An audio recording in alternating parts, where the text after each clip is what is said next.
Hi, I'm Dr. Hackie Reitman. Welcome to another episode of Exploring Different Brains. Today we're so fortunate to have back a returning guest, my friend Sue Kahn from up there in Massachusetts, who is a learning disability specialist, is an author, she writes, she does it all, she's dedicated. Sue, thank you for being here again at Different Brains. I'm very happy to be here. Thank you for inviting me. Now, you are one of the world's authorities on learning disabilities of all types, okay? How did you get into that? My third son did not learn how to speak. I thought he couldn't talk and understand us because he was so hyperactive, he didn't focus on us. But I was wrong. He also had an auditory processing problem, which is part of a learning disability for some people. So I needed to teach him to speak. And these were in the bad old days before schools gave you free speech therapists and early intervention. So I heard that Mass General Hospital trained people in the Orton Gillingham program for reading and that could be adapted for speaking. So I went to school and I learned what to do. Now, my child was very difficult. However, he eventually earned an MBA. So I found out that the right intervention early makes a huge difference. And I taught my son to speak. I later taught my son to read, and he went through the public schools and has done very well. Meanwhile, I learned so much, and I met other parents who had kids who were not quite as difficult as mine, but they were struggling. And I thought, I really ought to do this professionally because I know enough now that I can help many people. Well, that's great. Now, Sue, can you give us a State of the Union from your perspective on where we are today on education for those of us who learn differently? Not in a good place. The good news is that many states now have passed dyslexia legislation, and that usually involves defining dyslexia so the people in school are all talking about the same thing with the same set of symptoms. And then it involves intervention with evidence based methods known to work on dyslexic students. However, in my state of Massachusetts, I have been unable to get that legislation passed, and I've worked on the committees for 3 years. So, Governor Baker, if you're listening, lend your support so that children in Massachusetts can learn to read. All right, we're going to send this to Governor Baker and see what we could do here, too. I don't know if he listened to us Floridians, but it can't hurt. It can't hurt. We do need national legislation, but because in the moment our Congress isn't working as well as we might like, states have decided to take the problem into their own hands and solve it. So the dyslexia legislation is being solved now one state at a time. What can our audience do to help? Oh, good. Well, for right now, I think they should talk to their state representatives and state senators about a law that would define dyslexia and mandate dyslexia intervention programs before age 9, because the brain is less plastic after age 9, and you can't have the complete total cure after 9 that you can have before 9. So that early intervention matters.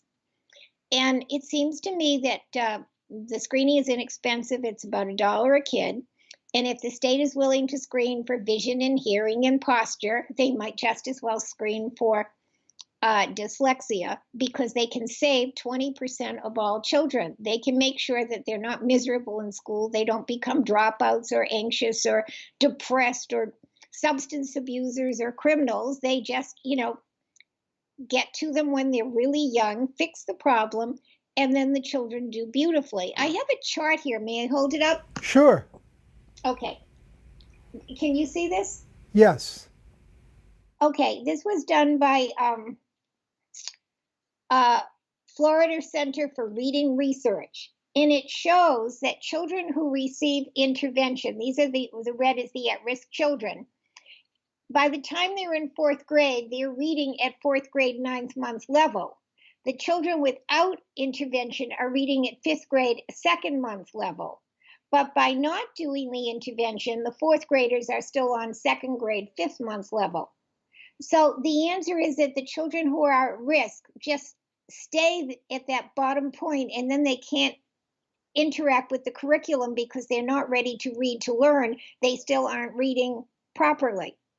So it shows you how important the early intervention is. And nationally, they keep saying, oh, a third of our third graders aren't reading well. Well, if you won't take care of the 20% whom we know how to help so that they do read well, and then you have some other problems that you don't know quite how to cure yet, then it's possible that there are a third of the children in America who can't read at third grade level, but that's totally unnecessary. That's really unnecessary reading failure. Very well said. So if I'm a parent who has a young child who's just received a diagnosis. Mm-hmm. Then that means you paid for the diagnosis because the school won't give it to you. Okay, but you've paid for it, you've gotten it, however you got it, you got it. Now what do? You go to school and ask for an educational plan. That's a problem because if your child is bright and doesn't score below the 25th percentile in the different skills tested for, the school will refuse to give your child an educational plan. So your child could sit at the 26th percentile or the 30th percentile in reading and spelling for years, and the school would refuse to help the child because they're average. Is that for anything like say you have Asperger's where you're going to score high on certain things? You can't get an IEP? Well, you can get an IEP for those areas where you score poorly. So usually a dyslexic student will score poorly in spelling. So you may be able to get an IEP for spelling. That person will score poorly for reading fluency. So you might be able to get an IEP for reading fluency. But you really should be able to get an IEP just because you're dyslexic and you need a different method of education. Okay.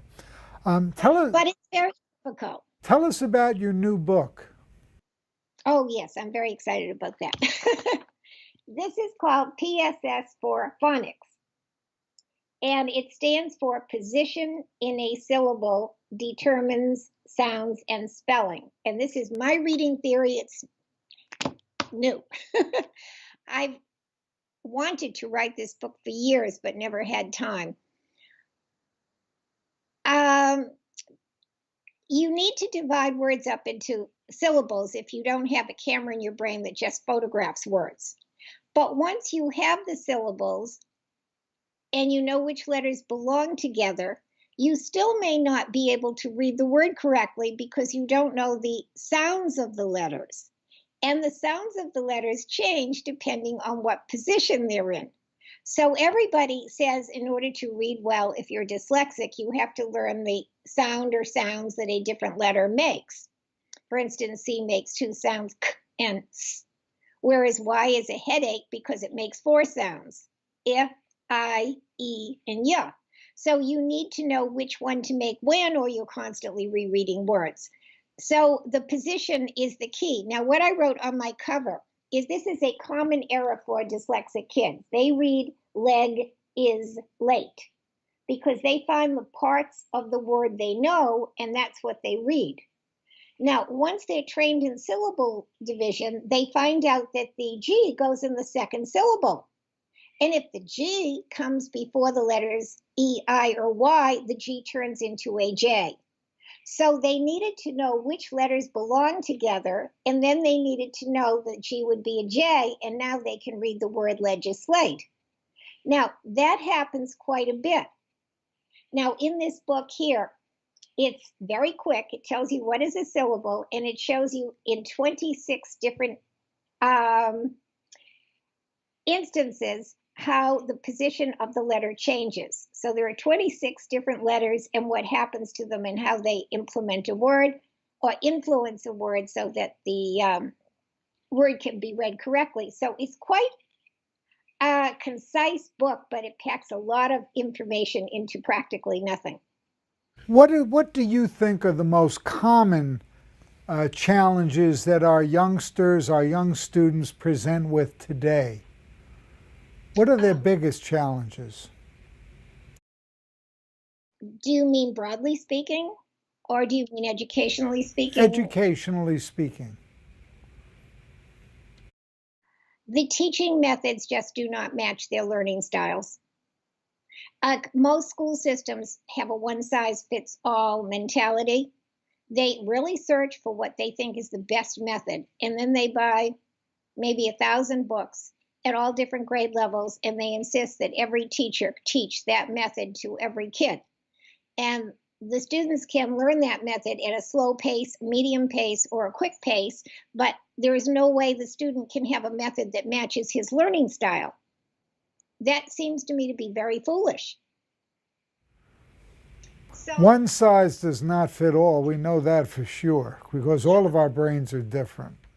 of course, so we need to start dividing people up into more sensible groups. One of the groups you would want would be a dyslexic group because we know how they learn. They need this evidence-based sound symbol syllabic system, and then they do great. But other groups need something else. And we need to take the individuals into account, and we need to work from science, not from politics. Work from science, not from politics. Yeah. From your lips to God's ears, huh? Okay. How can people find out more about you and your works?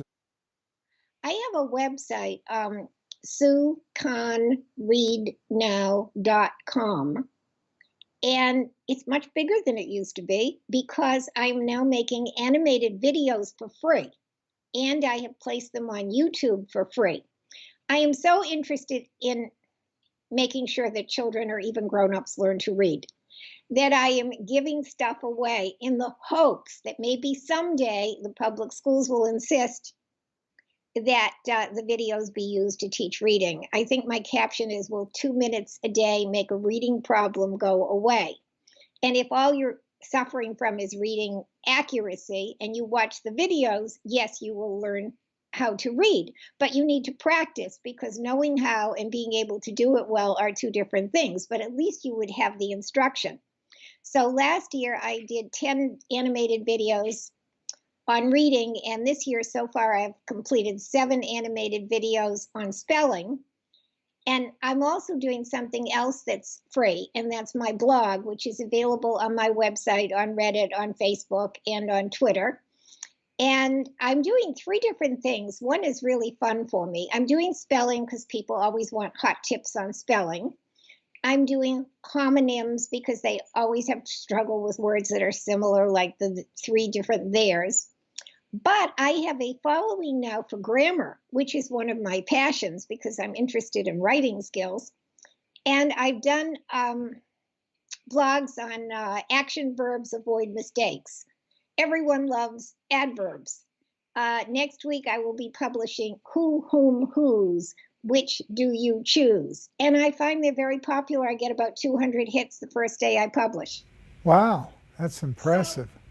So there are people out there who want to learn if I can make it easy to learn and kind of appealing.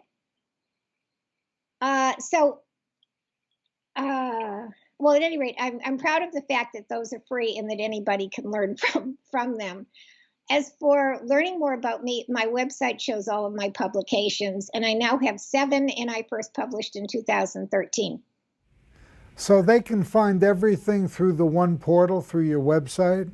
Yes, the SueKahnReadNow.com. And if they go to YouTube, Sue's Strategies, episodes 1 through 17, they can find the videos. But they're also on my blog. Let me show you another book. On September 12th, I published the PSS for phonics, the one I just talked to you about.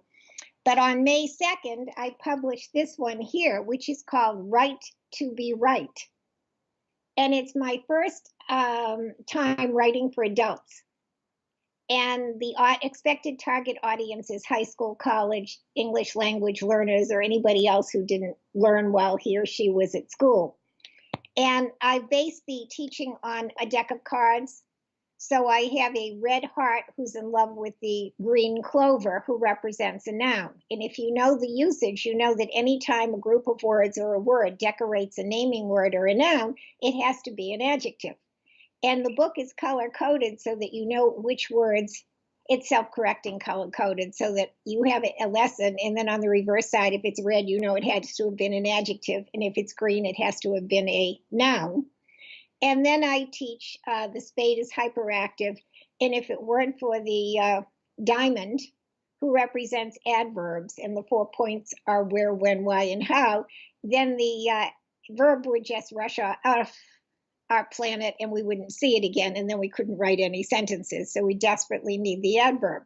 And again, the book is self-correcting with exercises.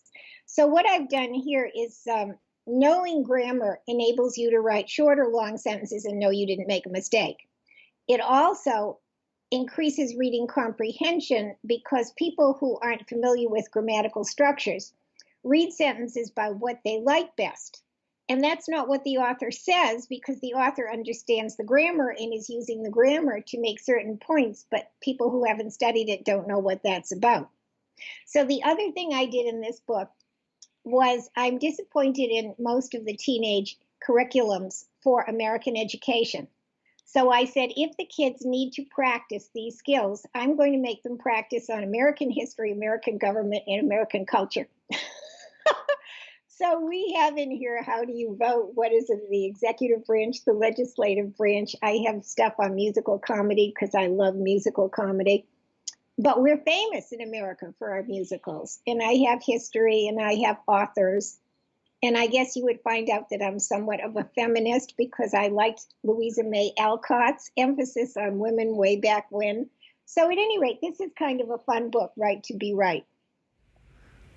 Looks good. Now, where do you stand on in 2018 now on some of the software that's available, like Grammarly and other softwares that kind of correct you as you go? What are your thoughts?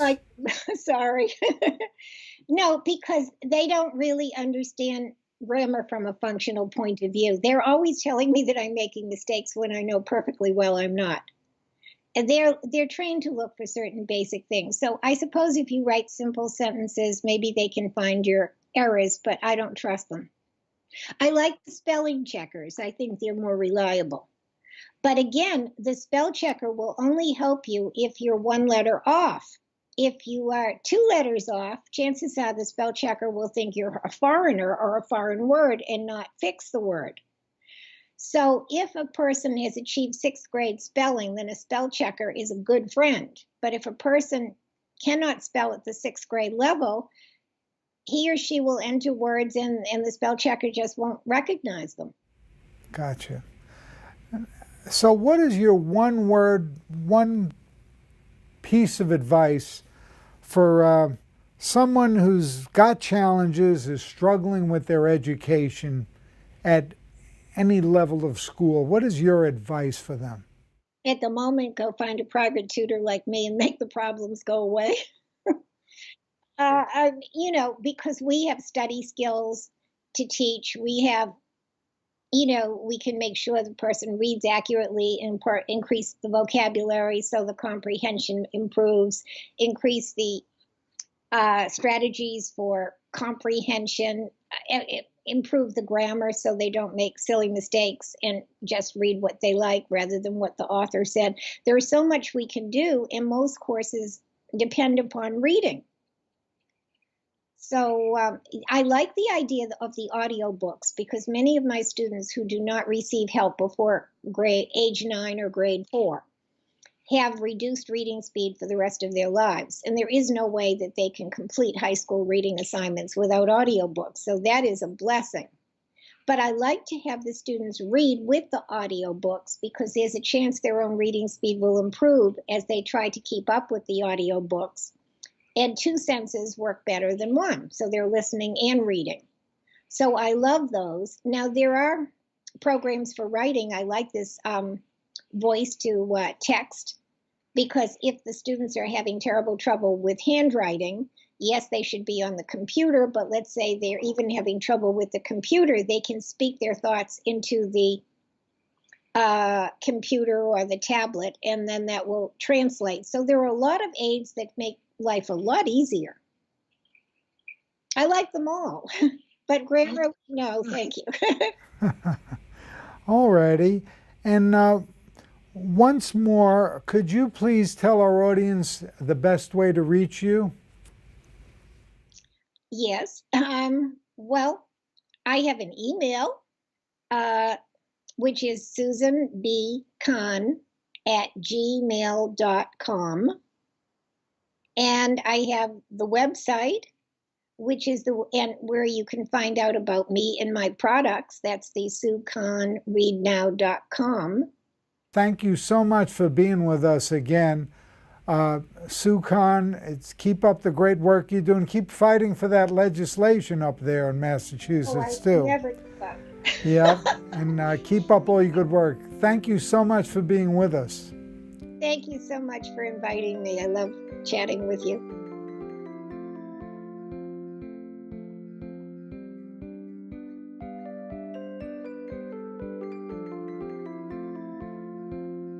Exploring Different Brains is a production of Different Brains, Inc. For more information, visit us at differentbrains.org.